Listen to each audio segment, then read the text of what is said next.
آج میں پھر سے آپ کے سامنے یہ اعلان کرتا ہوں کہ اس ملعون پاکھنڈی نے جو چند مہینوں سے گوفے میں بیٹھا ہوا تھا اور اب باہر آ کر کے چنوتی دے رہا ہے, چیلنج دے رہا ہے سارے مولانا لوگوں کو, علماء کو, کہ سب کے سب تم لوگ دلی کی جامع مسجد آ جاؤ 17 جون کو جو جمعہ کا دن ہے, اور جمعہ کے دن وہاں پر یہ جامع مسجد میں آ کر میرے نبی کے حقیقت بتانا چاہتا ہے.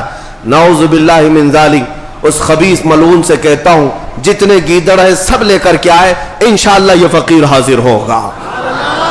ہمیں سویکار ہے. آؤ, تم جمعہ کی جامع مسجد میں آنے کی بات کر رہے ہو, آؤ جتنی کتابیں لے کر کے تمہارے پاس, ایک بار یہ بات کھل تو جائے سارے لوگوں کے سامنے میرے نبی کی شان کیا تھی. ہم بھی انشاءاللہ کائنات کو بتائیں گے نبی پاک صلی اللہ تعالی علیہ وسلم کا مقام کیا ہے, ان کی شان کتنی بلند ہے. تم جن کتابوں کی بات کر رہے ہو یہ ساری کتابیں ہم پڑھ کر رکھ چکے ہیں.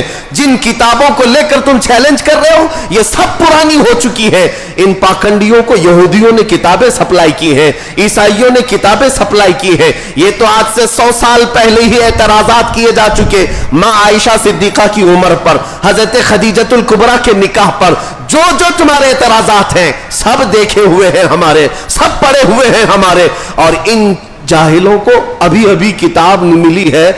ان لوگوں کے پاس جو اعتراضات میرے آقا کی شان کے لیے آئے ہیں میں کہتا ہوں لے کر کے آؤ, ہم بھی ثابت کریں گے میرے نبی کریم صلی اللہ تعالی علیہ وسلم کی عزت کیا ہے. اور پھر دنیا بعد میں اعلان کرے گی, رہے گا یوں ہی ان کا چرچا رہے گا. پڑے خاک ہو جائیں جل جانے والے, مٹ گئے مٹتے ہیں مٹ جائیں گے عہدہ تیرے, نہ مٹا ہے نہ مٹے گا کبھی چرچا تیرا. حضور کے اخلاق پر بات کرتے ہو, تیرے خلق کو حق نے عظیم کہا, تیرے خلق کو رب نے جمیل کیا. کوئی تجھ سا ہوا ہے نہ ہوگا شہا, تیرے خالق حسن و ادا کی قسم. حضور پاک صلی اللہ تعالی علیہ وسلم کی طرح نہ کوئی ہوا ہے اور نہ کوئی ہوگا. اللہ کی سرتاب قدم شان ہے یہ, انسان ہی انسان وہ انسان ہے یہ. قرآن تو ایمان بتاتا ہے انہیں, اور ایمان یہ کہتا ہے میری جان ہے یہ. ان کو اپنے گھر کی خبر نہیں, ان کو اپنے پرکھوں کی خبر نہیں. تم لے کر کے آؤ, میری ماں عائشہ صدیقہ کے بارے میں سوال کرتے ہو. 9 سال کی عمر میں رسول اللہ نے ان سے شادی کی ہے. میں پھر تاریخ لے کر کے آتا ہوں, پھر بتاتا ہوں 6 سال کی بچی سے کس نے نکاح کیا تھا, 8 سال کی بچیوں سے کون کون نکاح کیا ہے, 10 سال کی بچیوں سے کتنے تمہارے آبا و اجداد نے نکاح کیا ہے. نکاح تو کیا اور ایسے ہی گھر چلائے ہیں سب. میں بھی تاریخ لے کر کے آتا ہوں انشاءاللہ العزیز.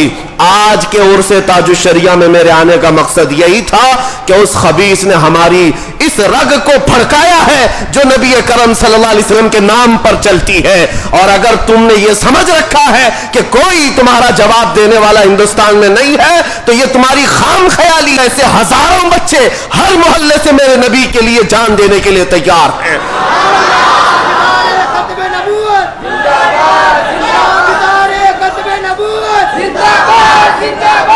حضور پاک صلی اللہ تعالی علیہ وسلم کے لیے بھدے اعتراضات اور گالیاں لے کر یعنی کی بات کر رہے ہیں. اے میرے عزیزو, دعا کرو اللہ تعالیٰ 17 تاریخ تک ہمیں عمر عطا فرما دے, اور اس ماحول میں اللہ کریم ہمیں اپنے نبی پاک کے پرچم کو بلند کرنے کی طاقت عطا فرمائے. اور جب تک ہم زندہ رہیں ہماری جان اور ہمارے خون کا ہر قطرہ نبی پاک کے قدموں پر قربان ہو جائے انشاءاللہ العزیز. انشاءاللہ میں آپ کو یہ بتاتا ہوں, ان گیدڑوں کا حال برسوں سے ہم نے دیکھا ہے. یہ اپنے گوفے میں بیٹھ کر چیخ تو سکتے ہیں. دیکھتے ہیں جمعہ کا دن 17 تاریخ جون 2022 کے لیے انہوں نے چنوتی دی ہے, علماء کو بلایا ہے, فقیر تنہا حاضر ہونے کے لیے تیار ہے. اس بار ہم نے کسی کو دعوت نہیں دی, کسی کو نہیں بلایا, آتے ہیں ہم حاضر ہوتے ہیں اور دیکھا جائے گا میرے مصطفیٰ کریم کی شان سچی ہے یا پھر دیکھتے ہیں ان پاکھنڈیوں کی ماں کتنی بدکار تھی جس کی وجہ سے یہ ناپاک وجود دنیا میں آیا ہے. اللہ کریم ان تمام زہریلے کیڑوں کو نیست و نابود فرمائے. وآخر دعوانا الحمدللہ رب العالمین.